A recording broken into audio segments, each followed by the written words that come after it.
Hello friends, welcome back to my YouTube channel. Today I came up with some important short questions from mechanics, especially from physical quantities and vector. Some of these questions were already asked in board examinations, so these questions are very important for your upcoming examinations. Now let us see our first question.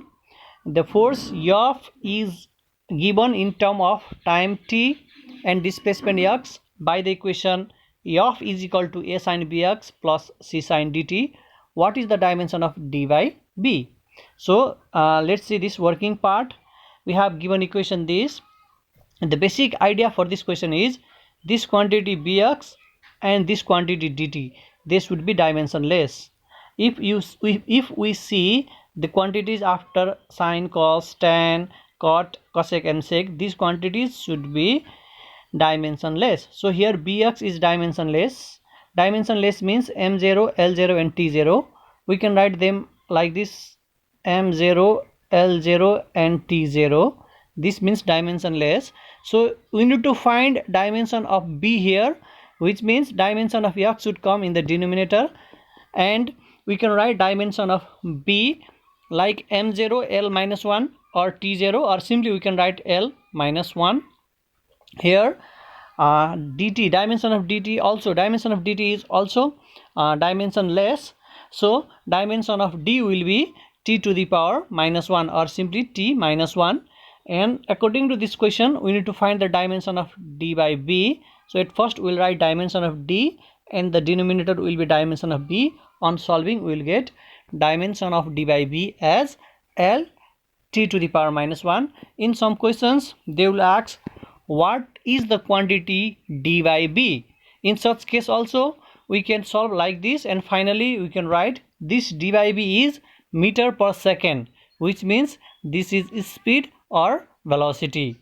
In such question we can write that the quantity d by b is speed or velocity, because after knowing the dimension we cannot say whether the quantity is scalar or vector quantity.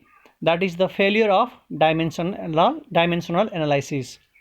Now let's see the second question.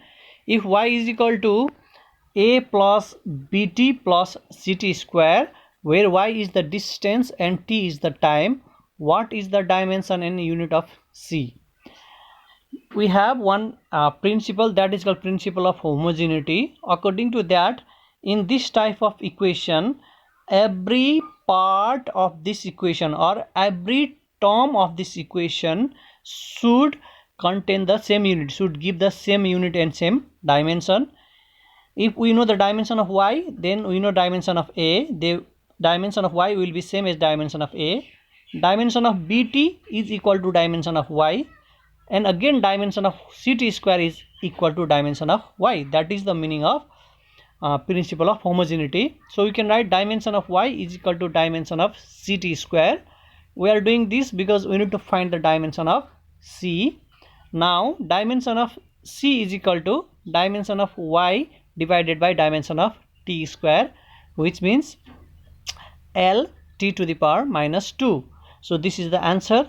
Again, if this question asks what is the quantity c, in such case our quantity c is meter per second square, which means that this is acceleration. In this way we can solve this question. Now let us see question number 3. The diameter of a steel rod is given by 56.47 plus minus 0.02 mm. What does it mean? The diameter of steel rod is this is the length and this is the error.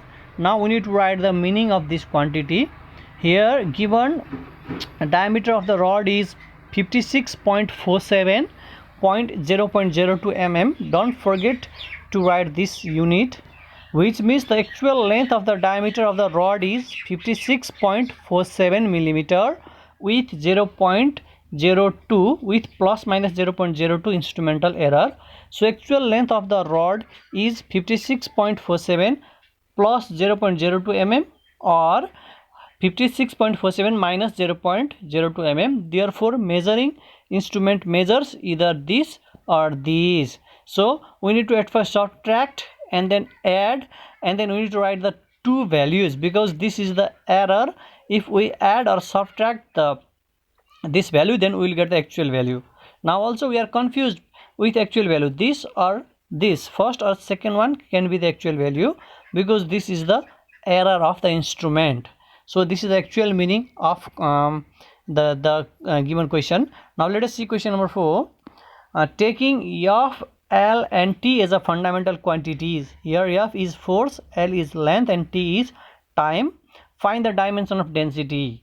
We have MLT as a standard quantity, but in this question F, L, T are the standard quantities. So we need to express density in terms of F, L, T.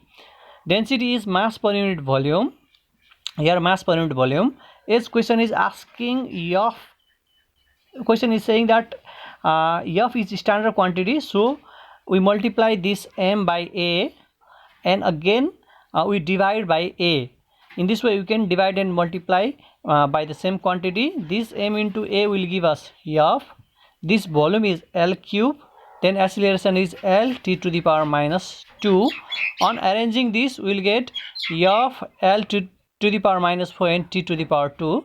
Therefore dimension of density is this. In this way we can modify the given expression beyond MLT. So only knowing the dimension in terms of MLT is not enough. We need to do the several analysis. Now let us see question number 5. Is dimensionally correct relation necessarily to be physically correct? See, dimensionally correct relation may not be correct physical relation. We can write, or we can express our answer like this with some illustration. We know that v square is equal to u square plus 2as. That is our standard relation, but we did some modification over here by writing 100 as. Again we know that s is equal to ut plus half at square, but here that half term is not here. So in this way we did some modification in this expression. We cannot use these two, example 1 and example 2 is a standard equation, because they are not applicable in our physical phenomenon. But if we see the dimension of this p square, this LHS, and this u square plus 100 as, that is RHS, then we will find the dimension of this quantity are same. In this case also dimension of LHS is equal to dimension of RHS, which means they are dimensionally correct, but physically they are not applicable, so they are physically incorrect. In this way we need to write the answer of question number 5. Now see question number 6. Difference between scalar and vector product. In this way, at first you need to write one sentence. The difference between scalar and vector product are as follows, and then you need to make a box, and in this box you need to write your answer. Scalar product between two vectors A. After writing this, you need to give a sign like a vector sign, the arrow like this at the head at the top. Scalar product between two vectors A and B is denoted by A vector dot B vector and is defined as A dot B is equal to AB cos theta. I have written phi here, then you can write theta. Theta is the most appropriate one here. The second, the first, the vector product, definition of vector product is vector product between two vectors A and B is denoted by A cross B and is defined as A cross B is equal to AB sine theta and n cap. This gives the direction. Because of this quantity, it is called vector product. Sorry. Now let's see this. It is scalar quantity. It is vector quantity. If the angle between two non-zero vector is 90 degree, then scalar product is 0. If angle between two non-zero vector is 0 degree, then vector product is 0. It is denoted by dot operator. It is denoted by cross operator. If you want to see detail of this scalar and vector product, then I have several video on this. I have separate video on this. You can see that video. But for now, let's move forward in another question. Just you need to write 4 differences in order to get 2 marks for question number 6. First is definition. Second is the name itself says that the quantity is scalar quantity, and third is special case, and fourth is about operator. Now let us see question number 7. If the scalar product of two vector is equal to magnitude of vector product, find the angle between them. We have scalar product is AB cos theta and vector product is AB sin theta.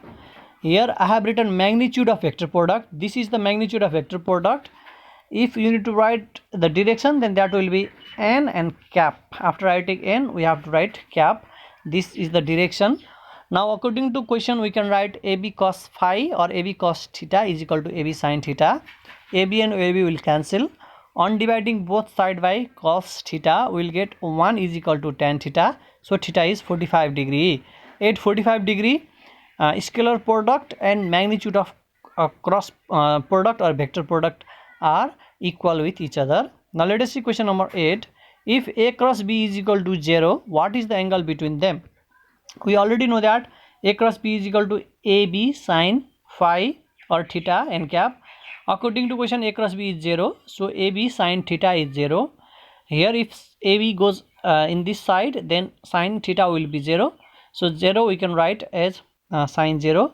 Sin and sin will cancel. So at 0 degree, A cross B becomes 0, or if A cross B is 0, the required angle between them is 0 degree.